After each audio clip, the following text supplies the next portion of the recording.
Hello and welcome to the Midday Update. These are the top headlines from our newsroom today.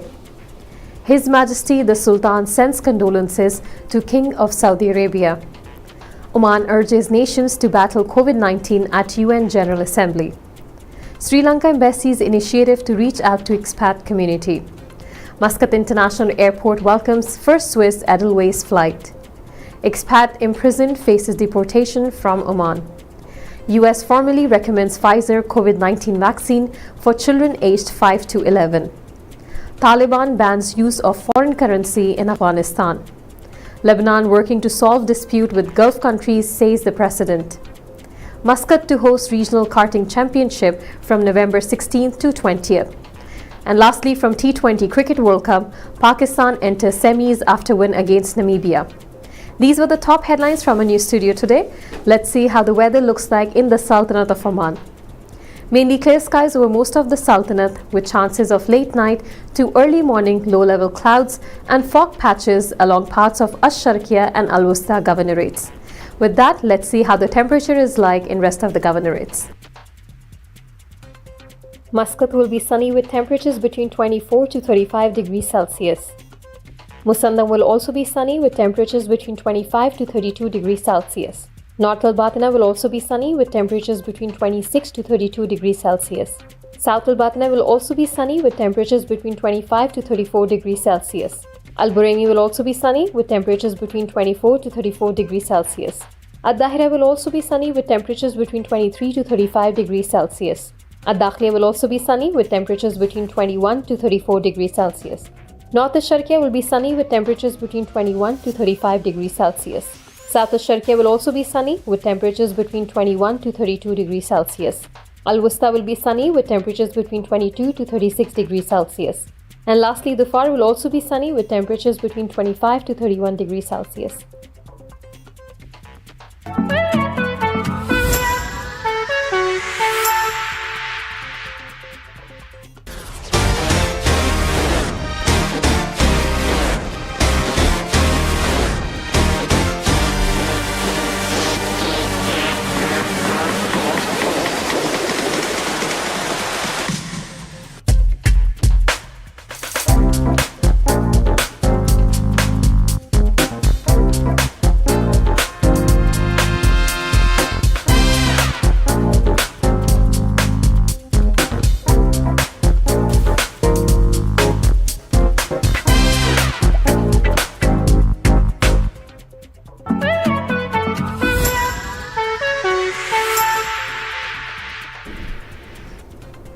Welcome back to TTV. You're watching Midday Update.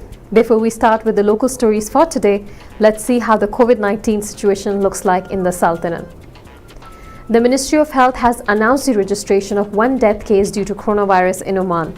With this, the total figures now stands at 4,112.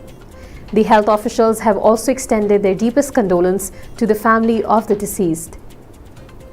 In addition to that, the Ministry of Health has also announced the registration of 10 new coronavirus cases in the Sultanate. With this, the total confirmed cases now stands at 304,318, which also includes the total recoveries of 299,670, as well as the total deaths of 4,112. In the past 24 hours, the health officials have also received 7 recoveries. The Ministry of Health has urged all the citizens and residents living in the Sultanate to follow the precautionary measures issued by the Ministry of Health and the Supreme Committee. And now from a local desk. His Majesty Sultan Haitham bin Tariq has sent a cable of condolences to the custodian of the 2 holy mosques, King Salman bin Abdulaziz Al Saud of Saudi Arabia, on the death of Prince Saud Abdurrahman Abdulaziz Al Saud. In the cable, His Majesty the Sultan expressed his heartfelt sympathies praying to the Almighty Allah to rest the departed soul in peace in paradise and grant his family patience to bear the loss.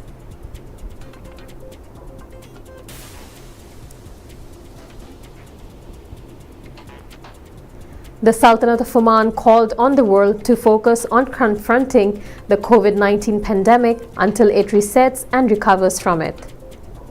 The Sultanate of Oman affirms before the United Nations General Assembly in New York that its focus during its membership in the Economic and Social Council, which begins next January, will be to support the comprehensive, sustainable development path within the national plans developed and consistent with the noble purposes of the United Nations, Oman News Agency said in the statement. In the speech delivered by diplomat Sultan bin Mohammed Al Fazari, the Sultanate of Oman calls to focus on confronting the coronavirus pandemic until it resets and recovers from it, in light of the continued suffering of many countries of the world from its effects and repercussions. The Embassy of Sri Lanka in Oman is launching a community outreach forum named Talk with the Ambassador this month. The purpose of this forum is to reach out to the members of the Sri Lankan expatriate community in Oman and help them talk directly with His Excellency Amir Ajwad, the envoy of Sri Lanka to the Sultanate of Oman, and discuss their issues. The forum will take place on the last Thursday of every month from 9 a.m. to 2 p.m. Sri Lankan nationals living in the Sultanate of Oman will be able to communicate with the ambassador directly via the following toll-free telephone number, which is 8000-7877. The embassy hereby informs that the first Talk with the Ambassador forum will be held on November 25th from 9 a.m. to 2 p.m. Muscat International Airport welcomed Swiss Edelweiss Air with a water salute on Tuesday, November 2, 2021. According to the statement issued by Oman Airports, it said that Oman Airports was glad to welcome Edelweiss Air, launching its first flight yesterday to Muscat, as it will operate 2 direct flights per week between Muscat International Airport and Zurich International Airport. An expat has been imprisoned and deported from the Sultanate of Oman for violating the law of the Consumer Protection Authority. A statement issued online by the authority said the Court of First Instance in the Vilayat of Barka recently issued a judicial ruling against a violator of the Consumer Protection Law, which stipulated conviction, imprisonment, a fine, and life deportation from the country. The Consumer Protection Department in Barka received a complaint from a consumer against one of the institutions working in the field of detailing and installing windows. The consumer had contacted the institution to detail and install windows in his house for 1,400 Omani riyals, and it was agreed that the windows would be delivered on a specific date. However, the institution did not comply with the agreement, which prompted the consumer to submit his complaint to the administration, which in turn took the necessary measures regarding the complaint. After the case file was complete, it was referred to the public prosecution, which in turn referred it to the court.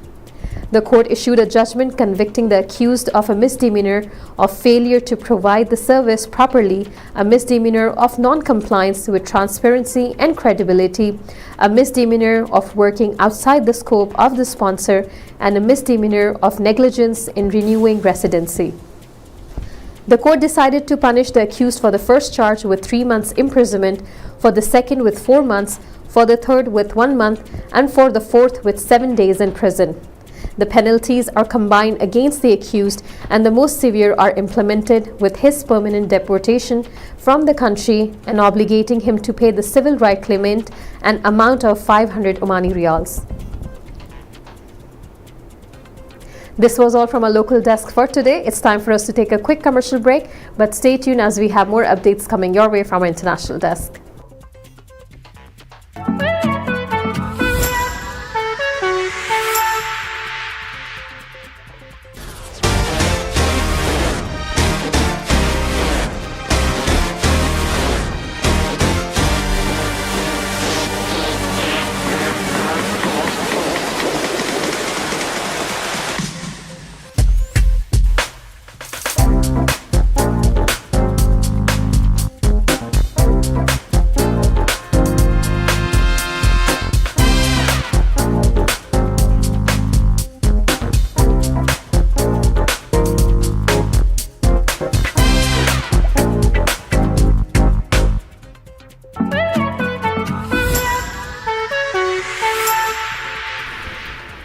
Welcome back to TTV watching Midday Update, and now from International Desk.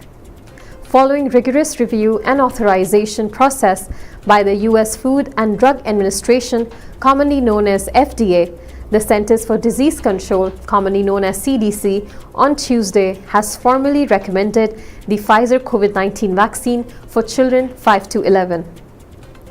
Today, following a rigorous review and authorization process by the FDA, the CDC has formally recommended the Pfizer COVID-19 vaccine for children aged 5 to 11. This is encouraging news and a major step forward for our nation in our fight to defeat the virus, tweeted US President Joe Biden. It will allow parents to end months of anxious worrying about their kids and reduce the extent to which children spread the virus to others, read White House statement. Over the last several weeks, the Biden administration has been working hard to be prepared for this moment. We are ready to act. We have already secured enough vaccine supply for every child in America, and over the past weekend, we began the process of packing and shipping out millions of pediatric vaccine doses. These doses, specially designed for these younger children, have started to arrive at thousands of locations across the country, read the statement. The program will ramp up over the coming days and be fully up and running during the week of November 8.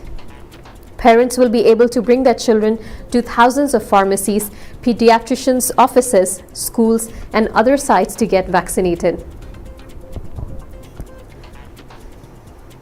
In a move that is certain to cause further disruption to the Afghanistan economy that is already on the brink of collapse, the Taliban has announced a complete ban on the use of foreign currency in the country and warned of action for violating the order, reported Al Jazeera. The Islamic Emirate, which is Taliban, instructs all citizens, shopkeepers, traders, businessmen, and the general public to conduct all transactions in Afghanis and strictly refrain from using foreign currency. The news channel quoted the statement by Taliban spokesperson Zabiullah Mujahid as saying. The statement further read that anyone violating this order will face legal action.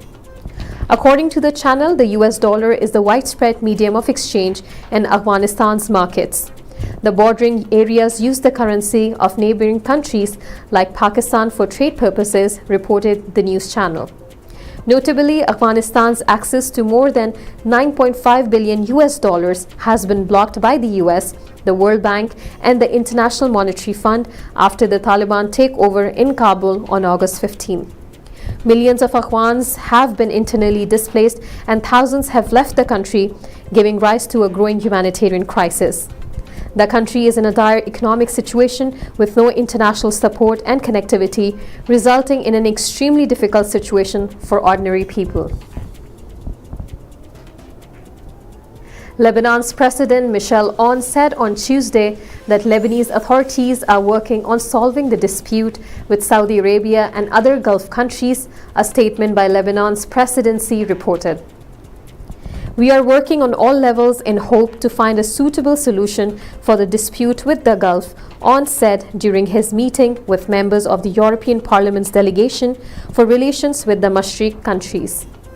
Aoun said that Lebanon has already been suffering from multiple crises, including the repercussions of the civil war in neighboring Syria and the presence of a big number of refugees in the country, in addition to the impact of the Beirut port blast and recently the Gulf countries' decision to ban imports from Lebanon. He noted that the current government is proceeding with preparations for the negotiations with the International Monetary Fund based on a recovery plan that aims at rebuilding the economy by implementing the much-needed reforms. Once again, it's time for a quick commercial break, but stay tuned for more updates from our sports desk.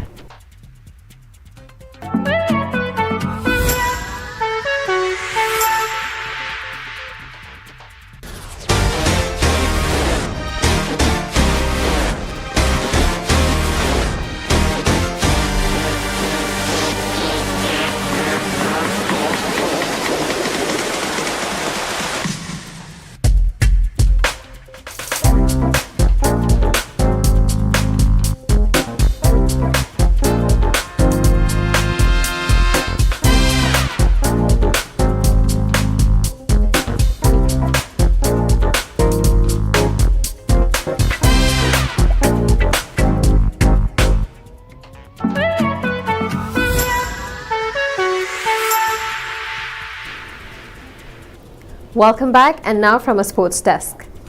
The Oman Automobile Association, commonly known as OAA, is in the final preparations for the second MENA Nations Cup Karting Championship that will beginning on November 16th and will last until 20th and will be hosted in Muscat.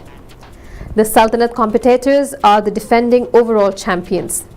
Over 200 racers from 19 countries, including hosts Oman, Libya, Lebanon, Cyprus, UAE, Saudi Arabia, Qatar, Bahrain, Kuwait, Yemen, Syria, Egypt, Algeria, Jordan, Tunisia, Palestine, Morocco and Turkey will showcase their talent in the 5-day karting races. Events will be held in 8 categories at the OAA's Muscat Speedway Circuit for MENA Rotax Max Challenge 6 classes and MENA RD1 Elite Endurance, MENA RD1 Elite Sprint 2 classes. Brigadier Salim Ali Khalifa Al-Maskari, who's the chairman of Oman Automobile Association, said this is a grand occasion for the Sultanate and the OAA as it is hosting the second edition of the MENA Karting Championship in a row. Pakistan on Tuesday became the first team to qualify for the semi-finals of the ongoing ICC Men's T20 World Cup with victory over Namibia by 45 runs at the Sheikh Zayed Stadium in Abu Dhabi. Pakistan racked up 189 runs in their allotted 20 overs and then restricted Namibia's reply to 144 runs with 5 wickets down as men in green registered their 4th win in 4 games in the World Cup. Chasing the score of 190, Namibia struggled against Pakistan's pace attack with opener Michael van Lingen cleaned up by Hassan Ali in the power play. Earlier opting to bat first, Pakistan made 189 runs with 2 wickets down. Mohammad Rizwan top scored with 79 runs off 50 balls and not out, with his opening partner and captain Babar Azam continuing their brilliant partnership with a 70 of his own. Mohammad Hafiz added polish to the innings with a sparkling 32 runs with just 16 balls, with Pakistan scoring an eye-watering 130 runs in the last 10 overs. With this news, we have come to the end of the episode for today, but stay tuned as we'll be coming back again tomorrow with more updates and latest news your way. Keep watching TTV. You've just heard the live feed from the TTV studios on TFM 95.4. Let's talk.